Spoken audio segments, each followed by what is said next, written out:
Hey everyone, Liz Merrick here, and today I'm going to tell you all about rice cereal, how to make it, how to use it, how to love it. So let's get our recipe together and get started.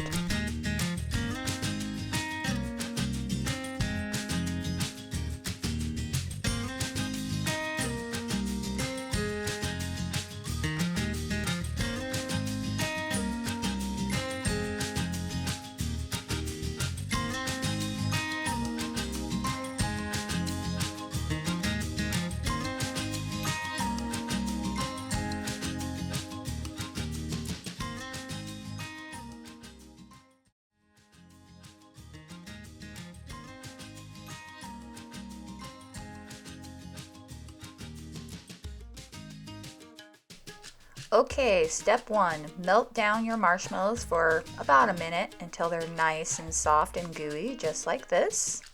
Then you're going to add in your rice cereal and give it a mix. Mix, mix, mix. Once that's mostly incorporated, you're going to add your melted chocolate.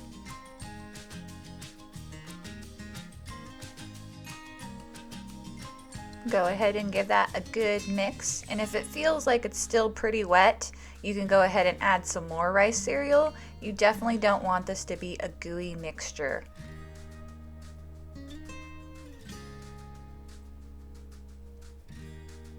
You want there to be just enough marshmallows and chocolate to make the rice cereal stick together, but you don't really want any wet spots.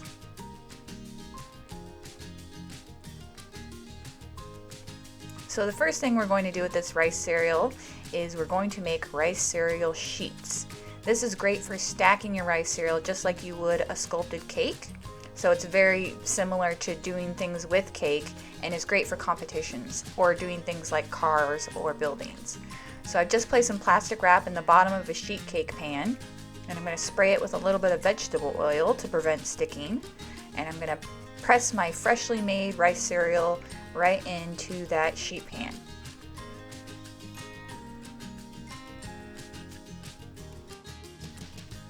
I'm putting a little bit of vegetable shortening on my hands to prevent sticking when I press this in, but if you were making this for the public, I would probably recommend wearing gloves. So go ahead and press that deep down into all the corners, putting as much pressure on it as you can. The more you can press, the stronger the rice cereal sheets are going to be. And then once you got that in there and it's all nice and firm, you want to put this in the refrigerator and let it chill until it's solid.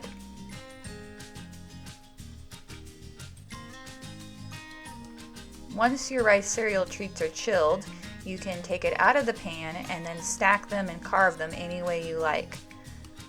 The plastic wrap helps pull it out of the pan cleanly, but you might need to use a knife to get it started. You can still see it's pretty flexible. That's the marshmallows in the rice cereal, but once it chills completely, it'll be pretty solid. So now I'm just cutting up my rice cereal treats into different size shapes, and I like to glue mine together with just melted chocolate. That just adds to the stability of the structure, but you could definitely use something like ganache if you wanted to.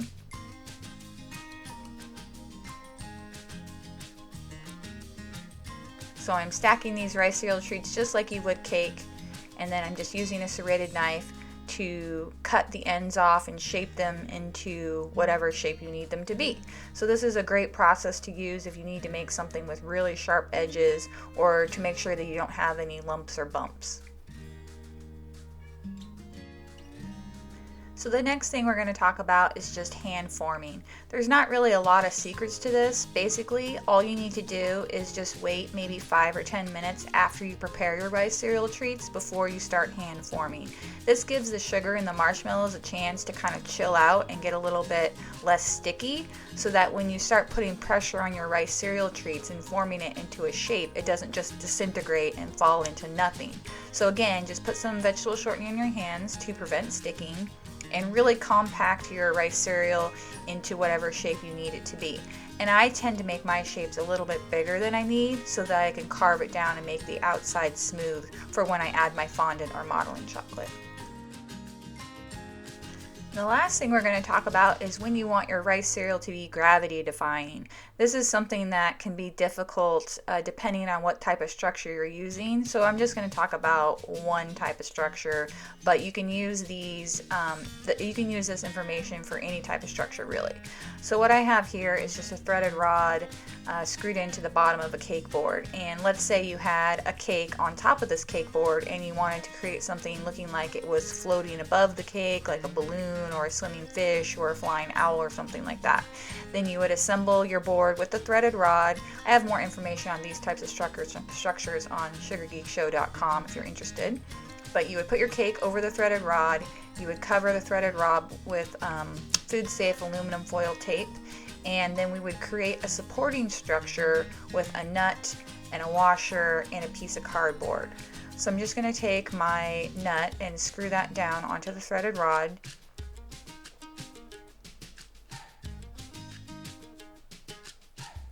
And then I'm going to place a washer. The washer is important because it helps support the cardboard.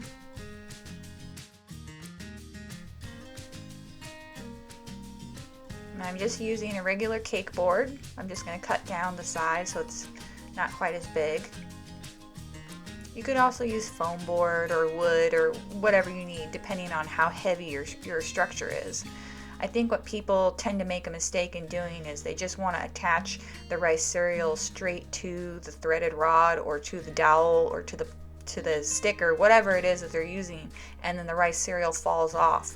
And that's because rice cereal is actually pretty heavy, so you can't just stick it to the rod and expect it to stay there, because the weight of the rice cereal will pull it down. So you definitely always have to have some sort of structure underneath the rice cereal to support it, just like you would a cake. So I just put a nut on the top of the other side of the cardboard to just secure the cardboard in place so it doesn't wobble around. And now you can cover your threaded rod with your aluminum foil tape to make it food safe. You never want to have food just touching straight metal. That's a no-no. But once you get it all covered, then you can add some melted marshmallows to the outside of the tape. And what this does is this actually helps the rice cereal stick to the structure. This is a really important step. And if you've ever had a problem where your rice cereal was slipping off of the dowel or the PVC pipe, this is why. It just doesn't want to stick to anything other than marshmallows. So if you put marshmallows onto the structure, then your rice cereal will stick to it no problem.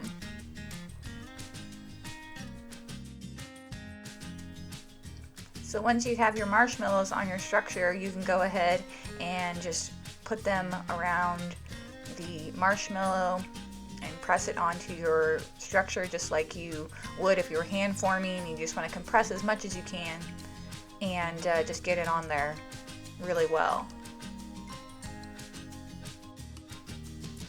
Just remember, you don't want to start handling your rice cereal mixture until it's set up for 5 or 10 minutes. Otherwise, it's just going to pull apart and fall off your structure. So after you've got your rice cereal where you want it, the next thing you want to do is wrap it with your plastic wrap.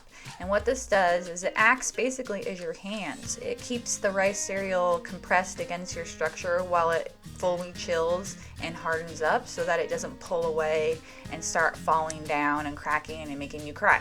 So wrapping and putting the marshmallows on the structure are two very important keys to making your rice cereal stick to your structure. So after your rice cereal has chilled and fully hardened, you can go ahead and remove your wrapping plastic. And now you might be wondering, well, now what? Now what do I do with this lump of rice cereal? Well, now is the point where you can go ahead and carve down the rice cereal into the shape that you need it to be. You can add modeling chocolate, you can add fondant, you can add all your little details, and you don't have to worry about your rice cereal coming off of your structure. You would just use a serrated knife, just like we did with the rice cereal sheets, to just carve down your shape and get a nice smooth outer edge before you start adding things like fondant or modeling chocolate. And a lot of people ask, what do I need to add to this to get the fondant or the modeling chocolate to stick? And the answer is you don't really need to add anything.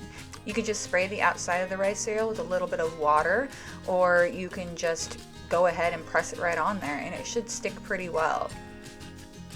The key is you don't want to use fondant or modeling chocolate that's too thin, because then you are gonna see lumps and things through.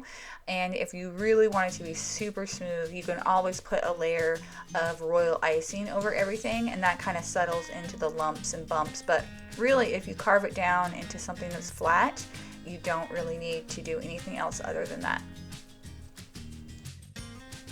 The other thing is, if you want the bottom side of your gravity-defying rice cereal treat structure to be rounded and not flat, people will try and stick rice cereal on the underside of the cardboard to get it to be round, and then it falls off and it pulls away and then you cry. And we're trying to avoid that. So what you should do is just use some modeling chocolate to just shape that bottom side of your structure. You can attach it with a little bit of glue if you want, like melted chocolate, but really it should just stick straight up to the cardboard, no problem. And it will firm up to be rock hard. It helps support the rice cereal structure, and it's basically seamless. It's something that's super easy, super reliable, and you won't be crying. So that's about it. Now you can start decorating your rice cereal any way you want. I prefer using modeling chocolate. I'm using Sweet-tastic modeling chocolate right now. There's other great brands like Magic Chocolate or Hot Hands, all great stuff. You can even make your own modeling chocolate if you want to. And the reason I love modeling chocolate is that you can make big sheets of it, put it over the rice cereal, it sticks all on its own, and then you can easily blend the seams together and you won't even notice that you have covered it up together. So hopefully that has answered your questions about how to use rice cereal treats when you're modeling, when you're sculpting, or when you're trying to create something that's gravity defying. If you want to see more tutorials like this one that are more in depth, you can check me out on www.sugargeekshow.com, where I have tons of tutorials that are more elaborate and teach all kinds of good stuff. I'm Liz Merrick, and I'll see you guys next time. Thanks for watching.